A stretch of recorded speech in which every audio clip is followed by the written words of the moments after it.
Okay, so it's time, 3 hours and 3 minutes, 3 p.m. and 3 minutes. So again, thank you all for your attendance today on this conference. Today we have the second cyber talk of Euro Defense PT that we are running in this year. So the second cyber talk, and we have the privilege to have today Luís Bernardino, Colonel Luís Bernardino, that will talk about geostrategic position of Portugal in the global submarine cable network, the challenges and the opportunities related with this subject. So first of all, I would like to pass the words to our president, General Luís Valença Pinto, that will give some words about this conference and these activity cyber talks. Thank you. Thank you very much. My function is very simple. It's just to give a warm word of welcome to all those participating. Also to express great satisfaction for the possibility that we are having to perform our action plan as planned, and as much as possible to perform it in English, holding it in English and open to the entire Eurodefense European network. Glad to that. This is the second cyber talk, as you have said. The first was a considerable success. I'm sure this one will follow the same path, and looking forward for cyber talks number 3 and 4. I also wish to welcome my good friend and comrade in arms, Colonel Bernardino, good old friend, and looking forward to hear his lesson.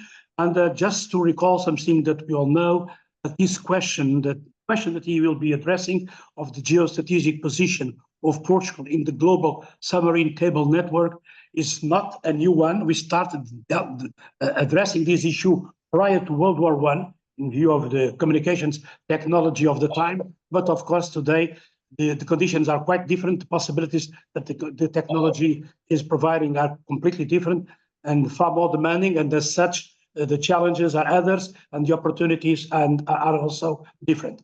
But without further ado, I will pass, if not the floor, certainly the buck to Paulo Muniz, who will be running the show. Thank you, Paulo. Okay, thank you for the words and for your words. So let me just explain a few things here. So the talk will be provided by Luís Manuel Braz Bernardino. It will be more or less half an hour, and then we have more 30 or the left time till 4 p.m. That we have till 4 p.m. to questions and answers and to discuss the subject and to address these questions to Luís Manuel Bernardino. I also want to warning that this session will be recorded, so we are recording the session, so in order to provide afterwards. Before I pass the words to Luís Manuel Bernardino, let me introduce a short bio, because I'm sure that the long bio will take more minutes than we have right now. So Luís Manuel Braz Bernardino is a Portuguese army colonel. He's on reserve, despite his young look. He's on reserve with more than 37 years of experience in United Nations, OTAN, and Europe, and the Europe Union in missions, graduated with staff course and the National Defense course. He holds a master's degree in strategy and a PhD in international relations from the Lisbon University. Professor at the Military University Institute with extensive international experience on teaching, training, and advising. Luís Bernardino is the author and the co-author of 15 books and has published more than 100 articles in national and international scientific and non-scientific journals on topics of security and defense. Regularly participates in conference, evaluation boards, and other academic or institutional events related with submarine cables and the global interconnectivity. He is currently professor at the Department of International Relations at Autonomous University of Lisbon. So it's a privilege to have here Colonel Luís Manuel Braz Bernardino, and I think the stage now is yours. Please provide your talk, and we come back here later on to the Q&A. Thank you.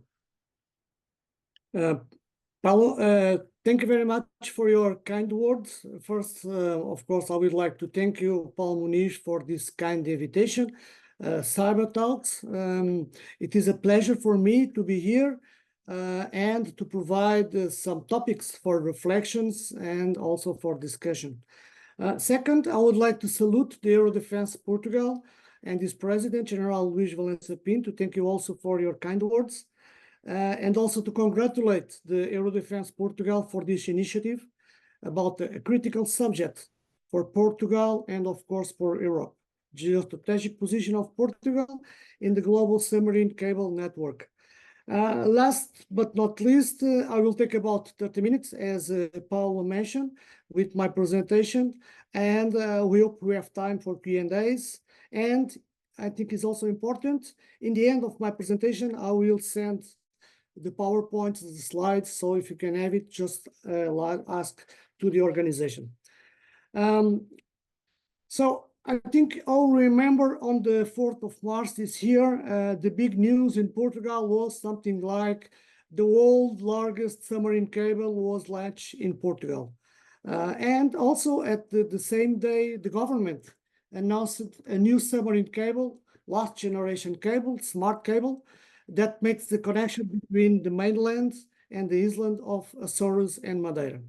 Yes, these two events together represents for Portugal a new challenge, but also a new opportunities. And that's one of the main topics that I want to express today. We know also that the submarine cables are responsible for more than 95% of the global internet traffic, which is also very important. And this is what will be the largest submarine cable in the world that tied up Portugal. This cable is known as the Facebook cable because one of the companies involved in the project is that company that owns this social network, Facebook, and they have the aim to improving Portugal connectivity with the rest of the world. And this cable connects Portugal and represents, of course, a dilemma for us and also a new opportunities. The Facebook cables will be about 40,000 kilometers long and will connect 33 countries, 5 in Europe, 19 in Africa, 7 in the Middle East, and 2 in Asia. And in addition to the owner, the Facebook, we'll have 8 multinational telecom communications that will be involved in this project. So as you know, also the submarine cables are increasingly used by states and also by private companies, which is not difficult and is not easy to keep this balance around the world. And Portugal is in a geopolitical position between Europe, America, and Africa. And that's something that I would like to show. Also, as you know, submarine cables are vital to cyberspace cybersecurity and is serving as the backbone of the global internet connectivity. These cables, they will transmit a vast amount of data across continents, enabling seamless communication and access to only service which our society depends on. And we know that we depend in a lot of service that crosses the submarine cables. So ensuring the security of submarine cables is crucial, and there are some vulnerabilities to physical and cyber threats, including, as we know, sabotage, espionage, and disruption. So therefore, the protections of submarine cable is essential for the safeguarding of this critical infrastructure and maintaining the economic stability. And of course, I think this is important to underline preserving the national security. And that's something that we're going to talk about in the next minutes. So this is the agenda. Some short introduction I did already. Then for those who don't know exactly what is the system about the submarine cables, I would like to share some knowledge. And back to the past, I want also to see and to look for what is the past and what is the present about the submarine cables. Talk about the global information network. And then we go deep and we talk about the Portuguese geostrategic position and discuss challenges and opportunities. And in the end, of course, some brief conclusions. For those, for those who don't know exactly what is a submarine cable system, I draw this picture to you just to remember that and explain briefly that this entire architecture, typical submarine cable, is divided in a couple of elements. The wet plane, it means the undersea cable, the dry plane, the landing stations in both sides of the cable, and so the repeaters, and of course, each element, they play a crucial role in the protection and delivering of data through the network system. And as you can see in the slide, the blue part is the wet part, the undersea cable. The dry part is the connecting data centers, the power feed equipment, that supplies all the system, and in both sides, the landing stations that connect the wet part to dry part of the subsea cable systems. Allowed me only to explain these modern submarine cables are fiber optical technology, lasers, on one hand, fire and similarly rapid rates down these glass fibers to receptors at the other hand of the cable. These glass fibers are wrapped in layers of plastic and sometimes steel wire. It depends of the deep that this cable will gonna be, and mainly for the protection. And so the submarine cables are made of copper or optical fibers surrounded by several protection layers of plastics, wire, or synthetic material. And as you see, it lays in the end of the deep sea. So the modern submarine cables are fiber optical, capable of carrying multiple terabytes of data per second. For example, the Maria cable, a joint project by Microsoft, Facebook, and Telxius, span the Atlantic Ocean and has a capability of 200 terabytes per second, which is almost very impressive. And the subsea cables, normally they have a distance that can go up to 1,000 kilometers, the wet part, and they can go also 8 kilometers deep. And also, just for curiosity, in 2024, the 2 Africa is the biggest submarine cable that we have in the world.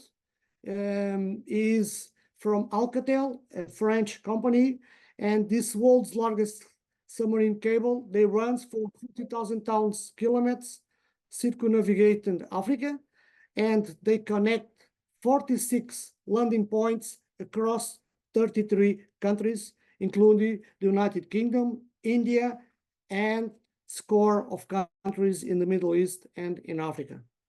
So along these 45,000 kilometers to Africa will be one of the world's largest subsea cable projects, and they will interconnect Europe, Asia, and Africa. And just let you know that this system was supposed to go live in 2023, is not yet with full capability, and they want to deliver more than the total combined the capacity of all subsea cables serving Africa today, which a design capability to up to 180 terabytes per second. And of course, this is important in a moment that we want to provide internet to all the African countries, and you are facing a change for 4 to 5 to 6Gs, and of course, they need more capability to cross information along the country continents. And they will take about 4 billion of people connecting in the same cable. This is a very nice pictures. The shore end of this to Africa cable last March in Portugal. So they are about to finish, and I hope next year they will be full operational. As General Valença Pinto mentioned in the introduction, this is not new, of course. I will bring some maps just to remember that this is an academic view, and I want to share also something from the past because it sometimes helps to understand the future. So if you see that this map 1891, so the scientists they used to split these three ages: the telegraph times 1845 to 1929, then the telephone time 1930 1985, and now we have since 1988 in the digital age. And as you can see, this map with the main telegraph lines is from 1891, not far from what we're going to see now. Açores and Lisboa, normally Carcavelos, it was already one of the main points and one of the main dots in this interconnectivity between Europe and United States. The submarine Atlantic telegraph from UK to America, this very deep map crossing the Atlantic, connecting also Lisbon, Carcavelos. In fact, Carcavelos, it was the first landing station in Portugal, and also Açores, it plays a bigger role in this connectivity. If you move a little bit further, in 1910, we can have a global view. So what we can see is a massification of the telegraph lines in the Atlantic Oceans. Of course, we can understand this by history. And the Atlantic Ocean was, at that time, the center of gravity for the connecting between America and Europe, and of course, Europe and the rest of the world. A little bit again what we have today, and a little bit again what we're going to see in the day's map. Because the massification bring a little bit of confusion, so the cables, they have a name, they have a colors, they have a code, and it's possible, like across lines, identify which cable is and where this cable is passing through, and which is the connectivity and where they will go. 2007, we start the digital age, and some characterization of this digital age is the globalization of the submarine cables. So it was in the Ocean Atlantic, now is all over the globe, and they connect, of course, all countries, all regions, all the oceans. What we can see is a global enterprise, and the communication companies still more relevant than states, which is something that brings a little bit of confusion in today. So this liberal market as a support for the development of the submarine cables, and all over the world, of course, and there's a very deep dialogue between the states and the private companies, because this is something that is gonna be a discussion in the future, which is a responsibility of the states and where is the responsibility of these private companies. So as we know, we depend on internet for living, and internet depend on subsea. So the majority of the information that we have in our mobile phones, they will cross subsea connections. This is today. The interconnectivity, it's huge, long-term cables. In the last 10 years, we almost duplicate the number of cables. And the main areas remain the Atlantic Ocean, north and south, more north and south, of course, the Pacific region, US and Asia, and the Middle East is also a very important role in this interconnectivity. Now I'd like to talk a little bit about global information network and about internet. You know that we depend on the global internet traffic, and this internet traffic, they will grow and grow even more in the last years. For example, we have between 2022 and 2029 an increase of about 32% of the global connectivity of using internet. And if you go to Africa, for example, you can see that the increase is 42%. It means that it's a huge use of internet. And in my opinion, in my view, with the use of artificial intelligence, we will require more level of data, more speed, and more complexity in the system. And we will estimate that this connection will be demanding for using more and more internet in the future. The global internet traffic since 2007 is almost explode. So as you can see on the picture, between 2007 and 2017, increased 10 times more. Globally, the average of mobile data using per smartphone is setting from 21 gigabytes in 2023 to 56 gigabytes in 2029. So it's almost 3 times more. And the 5Gs and the 6Gs will implicitly create the need for having more data, and the traffic of internet will grow up to 76% up to 2029. So this is a revolution. This is something that we have to be prepared for. And the total of mobile data traffic is estimated to grow in a factor of 3 between 2023 and 2029. So this is something that you're going to change our life, and you're going to change the way that you're going to see this connectivity.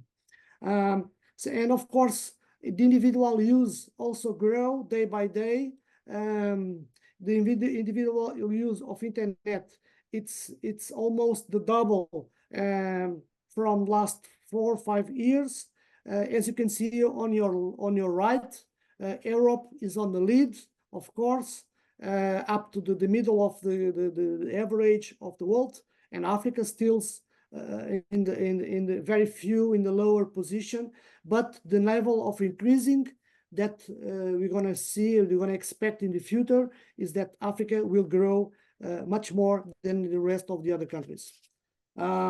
This is another graphic. You can see this a little bit after the end of my presentation, but just to let you know that, for example, as you can see in the right, 97% of the young people in Europe, they use internet, which is, of course, we know that. But when you see the numbers and you see the figures, it represents a lot.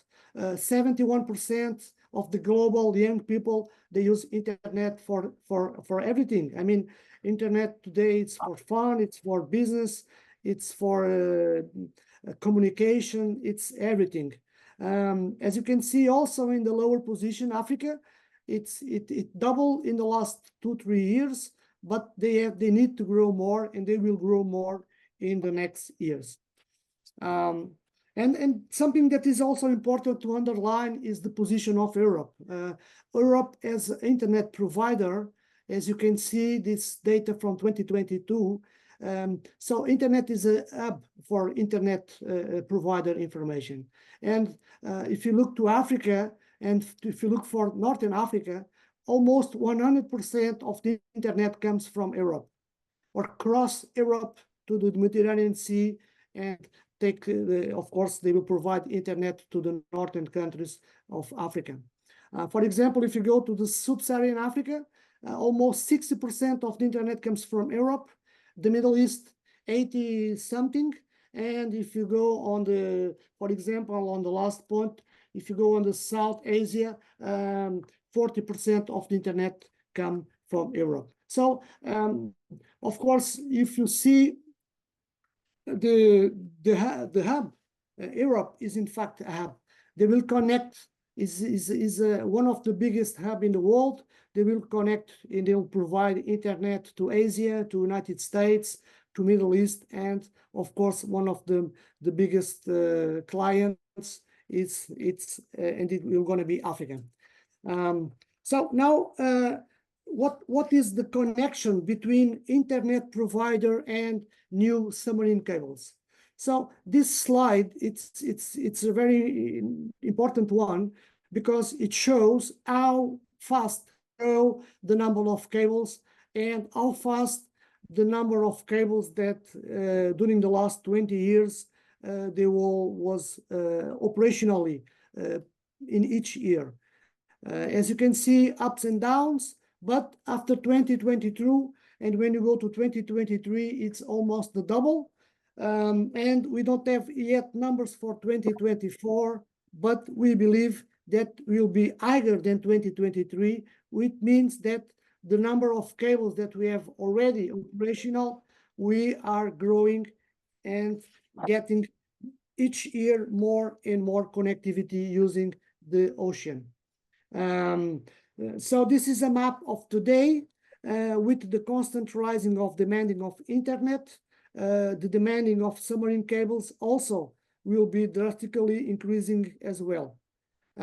Also, let me only provide some numbers. For example, in total, in 2022, we had 530 submarine cables operational. In 2023, 552. And in 2024, today, we have 574 cables that provide internet to the world, which is something, of course, important for any country, any region, any organization. But I don't want only to talk about submarine cables. I want to link submarine cables with data centers, because otherwise you will not understand the situation and you will not understand what is the importance to having data centers connecting and staying in Portugal. And I will go later about this. So as you can see, in 2024, we believe that nearly 1.5 million kilometers of submarine cables was globally in service. You see, all oceans, almost all countries, all continents are interconnected by submarine cables. But not all countries have data centers. And this is make the difference, because those who have the capability to link submarine cables and data centers, of course, they will be able to take more advantage of this interconnectivity. So if you look to the red and the black lines, it represents the lines of the submarine cables. And also for me, maybe the most important is the green dots, because the green dots represent the data centers that are able to store, secure, manage all the data that we need in each day for doing economy activities or whatever. So Portugal, as you can see, is a very important position. We are not yet on the lead of this new phase to look for the cables and for data centers, but as I'm going to explain in the end, I hope we can change this opportunity. And these are the main data centers that we can find in the world. In fact, Europe, in Portugal, we are in a very good position. We have already a leading process in this area, but the competition is very high. And if you can see the America, the Middle East and Asia, they're creating a lot of options, because now what we call the economy of data, it's the most important, and they will make the difference in the future. So another global view and data centers in orange. And data centers in orange, you can see the three main areas that I spoke before: Europe, United States of America, and Asia. And then the internet points with blue that represents only the connections, and the green, the major submarine cables that creates the interconnectivity between states and between companies, which creates an impact, what we call global economy and, of course, global security. Let's zoom a little bit in and look for the North Atlantic Ocean. This is a picture from last year, and as you can see, the majority of the cables that cross the Atlantic will pass through our waters, our national waters. As you remember, of course, if you can see the map from 1891 is more or less exactly the same position and connecting more or less the same dots. So the same interconnectivity, after almost 1 year, it remains in the same position. I don't want to go deep on that, but this is a little bit some information about Africa for those who want to know a little bit more. And one of the big discussions that we are now facing is because of the massification of subcables, and because we, of course, want to reduce the latency between is the time between the demand and the reply. We need, of course, to think about new options, new ways to link the global connectivity. And these are two options. And these two options is, of course, under considerations. And this is a huge discussion among the specialists. Portugal geopolitical position is relevant.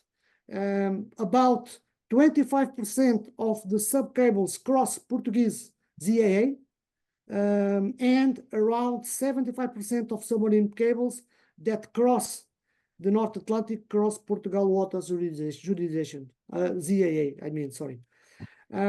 So it means a responsibility for us, of course, but also represents a bigger chance to do business and to create the economy of data, bringing Portugal to another dimension of this new era, a new economy. And something that is always nice to remember, it's that Portugal were last year the unique country in the world with a direct connection with all the continents. And you see why Portugal is important, and the connectivity between America, Africa, Asia, it's always passing through the Atlantic and through our waters. So we need to have a political strategic relevance. It means that Portugal is important in this global view, and we have to be able to take the economic advantage of this new dimension. And politically, I'm not sure if that's in everybody's this in mind, but I will let this for of course for the discussion. Zoom in again. This is the micro view of the numbers and type of cables that cross Portuguese waters, connecting Lisbon and some places around Lisbon. I will talk about this.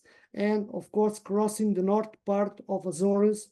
But the problem is that they cross, but they don't stop. It means that we are not taking enough advantage of this passage, because the data and the storage of data, they still not with us, and we are only links between continents, between countries, and not taking advantage of this.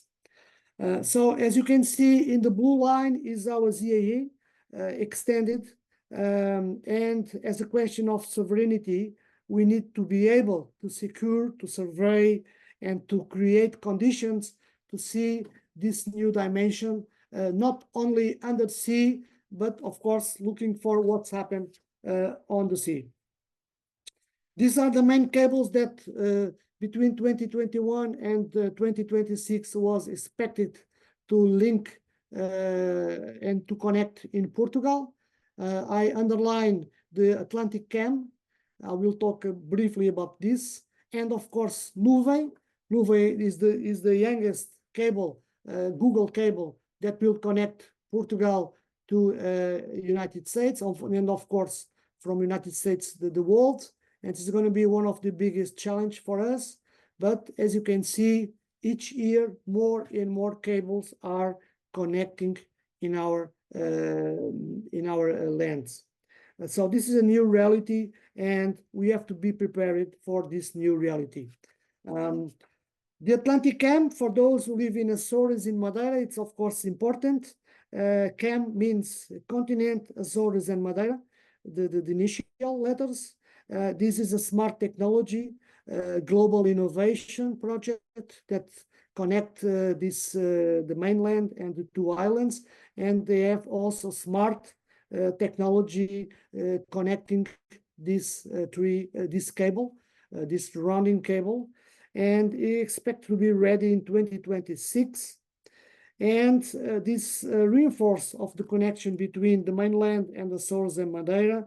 And of course, it's a challenge for our national defense and security, but I think we will also improve the cohesion of Portugal, and as seen as a project, an innovation project all over the world. And we can explain a little bit later about what this means. This is the main landing stations in Portugal for the moment. They are not far from Lisbon, Carcavelos, Seixal, Sesimbra, and Sines. Sines, it's a big project. I will go a little bit deep on that. They are on the south, concentrated in 4 places, not far from Lisbon, 100 kilometers, which is, of course, a vulnerability for us. We need to diversify these connections.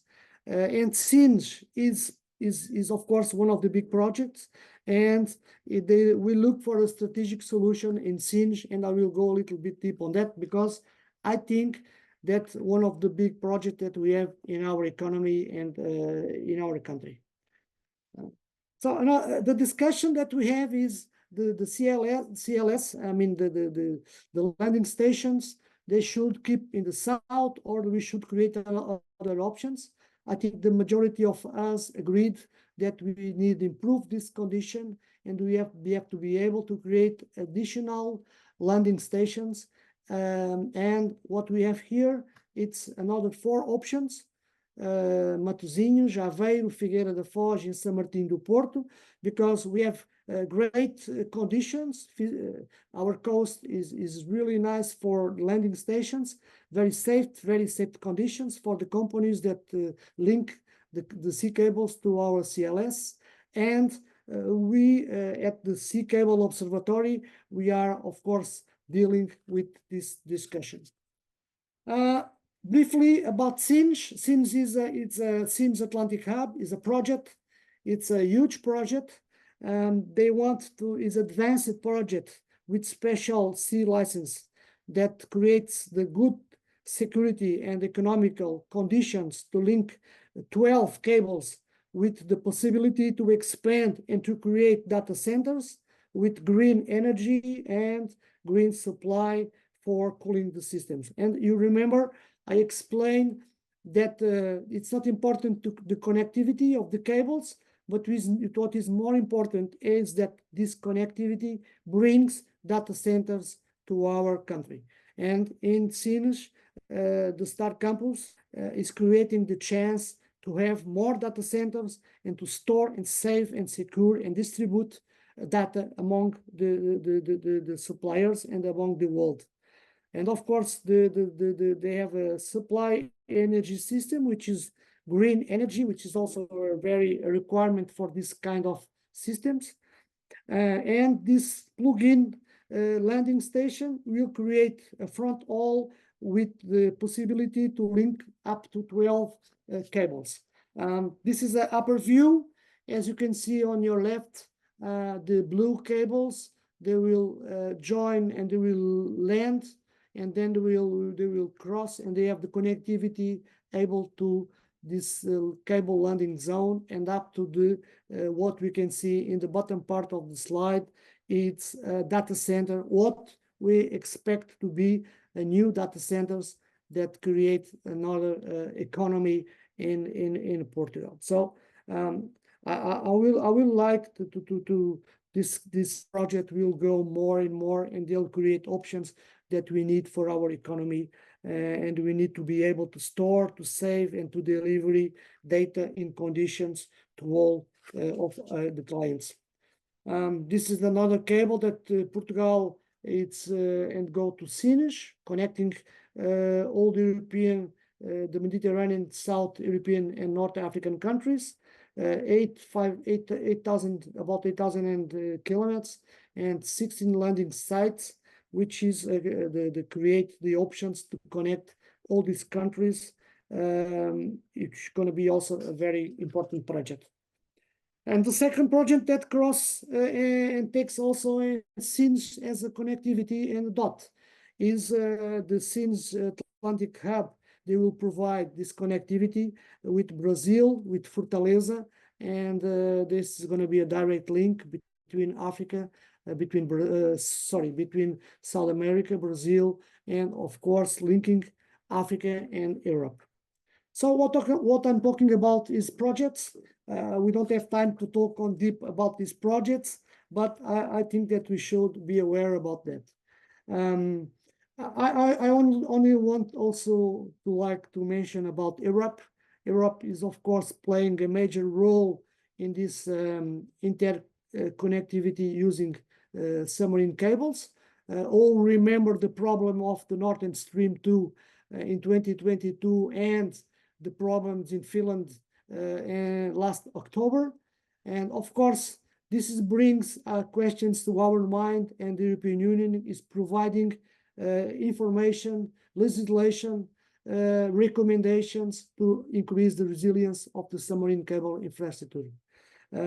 We have, for example, these three major projects, but allow me to underline the last point, because I believe that the better for this is the cooperation, and the better going to be the strategic cooperation. I'm going to the end.